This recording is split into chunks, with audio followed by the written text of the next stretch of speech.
तो फ्रेंड्स, आज हम कुछ विशेष मुद्दों पे आपके साथ बात करना चाहते हैं, आपके साथ कुछ बातें शेयर करना चाहते हैं। और जिस तरह से कि आप जानते हैं, वैसे तो मैं इस पर वीडियो नहीं बनाना चाहती थी, लेकिन कुछ ऐसी बातें होती हैं कि मन को रोक नहीं मिलता है और जुबान जो है वो खुजली होने लगती है, क्योंकि लोग इस तरह से कुछ करते हैं जबकि हमें उससे कुछ लेना देना नहीं है, लेकिन फिर भी समाज में लोगों को कुछ चीज़ों को देखते हुए जो है हमको बोलना ही पड़ता है।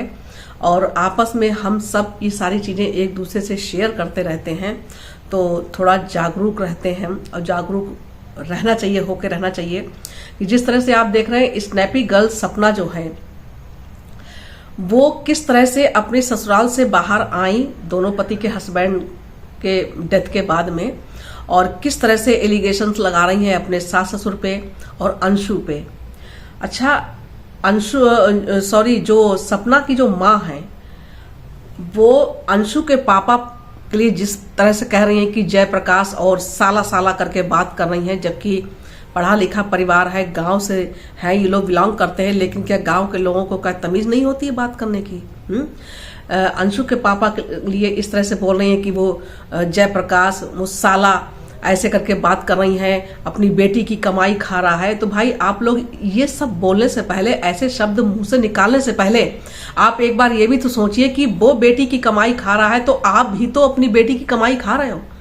आप बेटी को समझा, हमारा फर्ज क्या बनता है, आपका फर्ज क्या बनता था कि अपनी बेटी को समझा बुझा के उसके ससुराल में ही उसको रखना कि बेटी, अब तो दोनों हस्बैंड तुम्हारे नहीं रहे और ये तुम्हारे सास ससुर हैं, तुम्हारा परिवार है, तुमको अपनी दोनों बच्चियों के साथ प्रॉपर्टी की कोई कमी नहीं, धन दौलत की कोई कमी नहीं, और तुम अपने ऊपर खुद डिपेंड हो, मतलब पैसा कमा रही हो, तो फिर किस चीज की कमी है?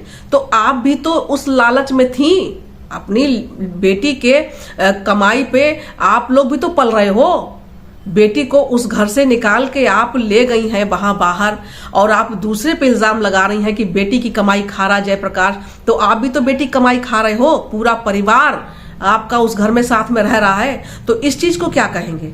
आप बताइए, इस चीज को क्या कहेंगे? हैं? तो अंशु है वो तो अपने बचपन से ही अपने बुआ फूफा के पास रही है, और इस समय ऐसे माहौल में, ऐसे समय में जबकि वो इतना परेशान है, और उनके साथ अंशु उस घर में रहे बिना वो दोनों फांसी लगा के आत्महत्या कर ले, बूढ़ा बूढ़ी दोनों फांसी लगा के आत्महत्या कर ले, क्या यही सब चाहते हैं क्या?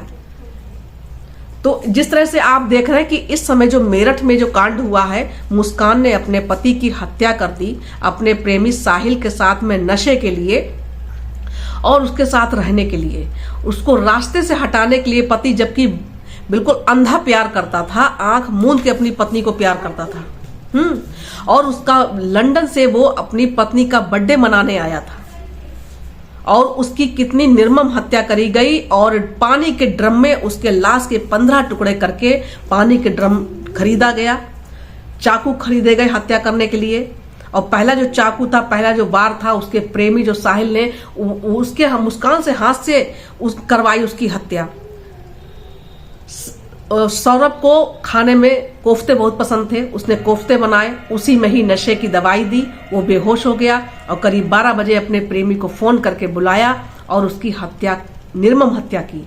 उसके बाद पानी का ड्रम खरीदा गया, उसमें उसकी लाश के 15 टुकड़े करके डाले गए, और उसके बाद में सीमेंट का घोल बना के उसके ऊपर डाल दिया गया, जिससे कहीं बदबू न फैले। यानी वो नशा करती थी, और इतनी मतलब उसके अंदर थी कि इसको इस तरह से करेंगे तो बदबू नहीं आएगी, है? उसके बाद जो है उनके माँ बाप जो कह रहे हैं मुस्कान के कि मेरी बेटी को फांसी होनी चाहिए, मेरा दामाद बहुत अच्छा था, और वो रो रहे हैं कि कुछ नहीं, मेरी बेटी को खुद दोनों माता पिता ने अपनी बेटी को लाके थाने में पेश किया। तो इस तरह से होना चाहिए, अपनी बेटियों को बड़ा संभाल कर रखा जाता है, इस तरह से नहीं कि आप खुद अपनी बेटी की कमाई खा रही हो और दूसरे को कह रही हो कि बेटी की कमाई खा रहा है। अरे उनके पास क्या नहीं है, आप भी तो खा रही हो बेटी की कमाई। तो ये सारी चीजें हैं, नहीं अच्छा लगता है। और समाज में रह के हम लोग एक दूसरे के लिए इस तरह से बातें करेंगे तो वो चीज हम पहले अपने गिरेबान में भी तो झांक के देख लें कि हम क्या कर रहे हैं, तब हम दूसरे पे इल्जाम लगाएं। अरे आपको हम अच्छा तब समझते जब आप अपनी बेटी को उसी घर में रहने देती, उसको बाहर निकाल के आप किस लिए ले आई? यही लालच था ना कि बेटी कितना कमा रही है। ये तो सभी जानते हैं, यूट्यूब से कितनी कमाई होती है सब जानते हैं। 1.5 मिलियन के ऊपर, 1.1 मिलियन के ऊपर उनके सब्सक्राइबर हैं यूट्यूब पे। किस तरह से कितना पैसा कमा रही है किसी से छुपा नहीं है। तो आप भी तो कमाई खा रहे हो। जबकि अंशु के जो फूफा बुआ है, फूफा तो उनके सरकारी जॉब करते हैं और उनके पास तो अथाह पैसा है, और नहीं तो उनके बेटों के नाम जो भी संपत्ति थी उन्होंने सपना को दे दी कि ये तेरी है, मुझे इससे कोई मतलब नहीं। और उनके पास जो भी संपत्ति है उसके लिए भी उनके ससुर ने कहा है कि ये मेरी दोनों पोतियों को ही मिलेगा। आखिर सपना चाहती क्या है? मुझे यही चीज समझ में नहीं आती, सपना चाहती क्या है। और पहले तो रो रो के ड्रामा करेगी और उसके बाद में तुरंत ही दूसरी रील पोस्ट करेगी, ये खरीदो मीशो से, ये आ रहा है, ये अच्छे रेट में आ रहा है, आपको ये साड़ी कैसी लगी, ये सूट कैसा लगा, मैंने अपने घर के लिए ये खरीदा है, वो खरीदा, और तुरंत ही घड़ियाली आंसू बहाने लगेंगी। तो भाई इस तरह से चीजें बच्चों को हम अपने क्या शिक्षा दें, क्या हमको सिखाएं उनको? जब हम नहीं रहेंगे तो हमारे बच्चे समाज में किस तरह से बैठेंगे, उठेंगे, किस तरह से बात करेंगे, किस तरह से अपने को और अपने आने वाली पीढ़ियों को वो उस लायक बनाएंगे कि समाज में रहने लायक बनाएंगे। मुझे तो यही चीज समझ में नहीं आती है। तो यही सारी चीजें थी, आपके साथ थोड़ा शेयर करना था।